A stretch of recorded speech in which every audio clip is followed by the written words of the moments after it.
Good morning, dreamers. How are you today? I have my dollar store Stanley filled with water today because water is far more important to me today than coffee is, although I will grab one along the way. I just wanted to touch base and see how you're doing. Thank you for joining me at Grandma's table again. I really enjoy our times together and I enjoy your feedback. If you have any, just let me know and send me a message, and maybe we can do coffee in real life. That would be a lot of fun too. Whether at Grandma's table or Tim Hortons or wherever. The cats aren't getting along today, but that's all right.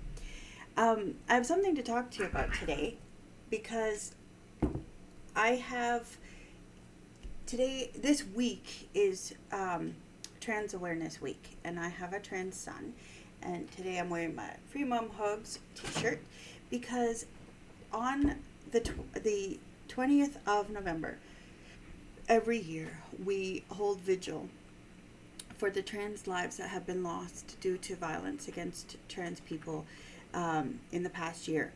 And we read their names. And the goal is every year to have fewer and fewer names, and one day no names at all.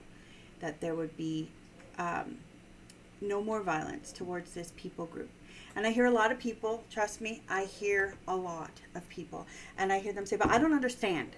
I don't understand. Why can't they just do this? Why can't they just do that? And then I hear a lot of people, I've received the messages, I've received the articles that talk to me about how calling them by a certain pronoun is forcing you to lie. No, it's not. No, it's not. And how showing a trans person respect is against your religion. Well, you know, I am a deeply rooted in the scripture Jesus follower. And here's the thing. When I read the scripture, the most important message that Jesus had for us, I know it's not the only one. I know there's character of God, and I understand all of that. Please, I get it. But the most important command to Jesus followers and to the world is to love God and love your neighbor as you love yourself. So if you are being hurtful and unkind to your neighbor, that is a reflection of how you love yourself and a reflection of the limitations you have in how you can love God. That is after years of study, devotional work, prayer. That is the conclusion I come to. You can disagree, but their value as inherently created in the image of God, human beings, is not up for debate. Okay, so I'm going to this trans vigil tonight, and I will take part, and I will listen to young trans people read poetry that expresses their soul. And I will stand in this crowd of people praying that next year my kid's name is not on that list. Because if you're hearing the news out of our neighbors to the south, you know that last week a trans individual was beat up and there was a crowd around and they were cheering. You know that it's going to get worse in January for them, and you can sense a palpable fear in this community. And they know that they're going to lose their rights and freedoms because there's a whole bunch of people claiming Jesus, saying that they don't deserve rights and freedoms. And all of a sudden Christians are under attack because someone else has the same right or freedom they have. And it's not oppression, it's just not being elevated the way we have been in history. And so as a Jesus follower, I take it so seriously to love my neighbor beyond my understanding. And that's my challenge to us today. I don't usually get super targeted on issues here, other than just how do we deal with mental health, how do we deal with just life in general. But that's what I'm talking about today. If you live in a community where there's an event tonight or even tomorrow or the weekend, I would challenge you to go, not because you understand. Because when I read that scripture, I didn't see it say, love the neighbor you understand. as you love yourself, because we don't even understand ourselves half the time.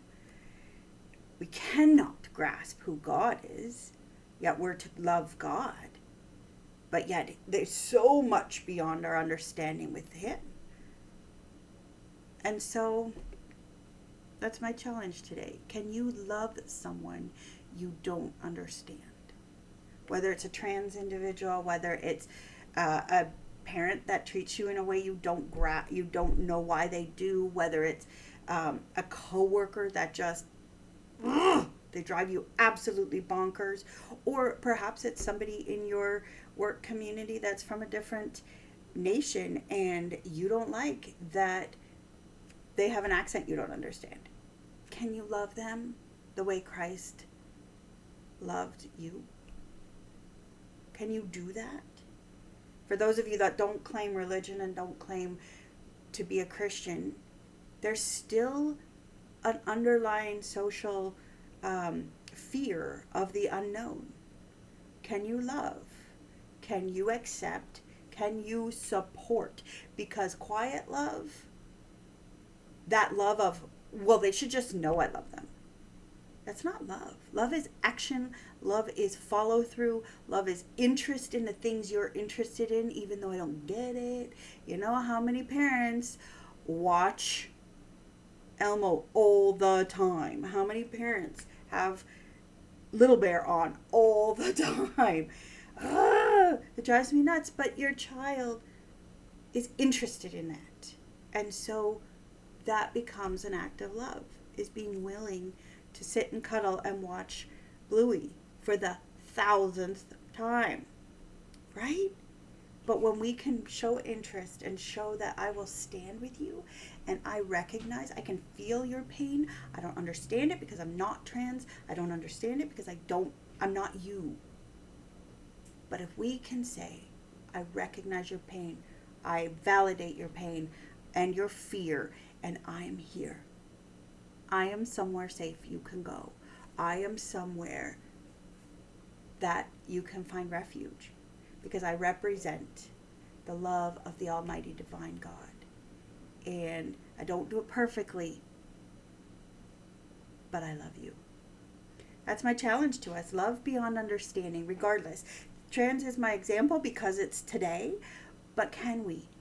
Can you love me without understanding me? Can I love you without understanding you? I do. Please know that. Keep your feet on the ground and your head in the clouds, and know that I love you. Have an amazing day. Bye.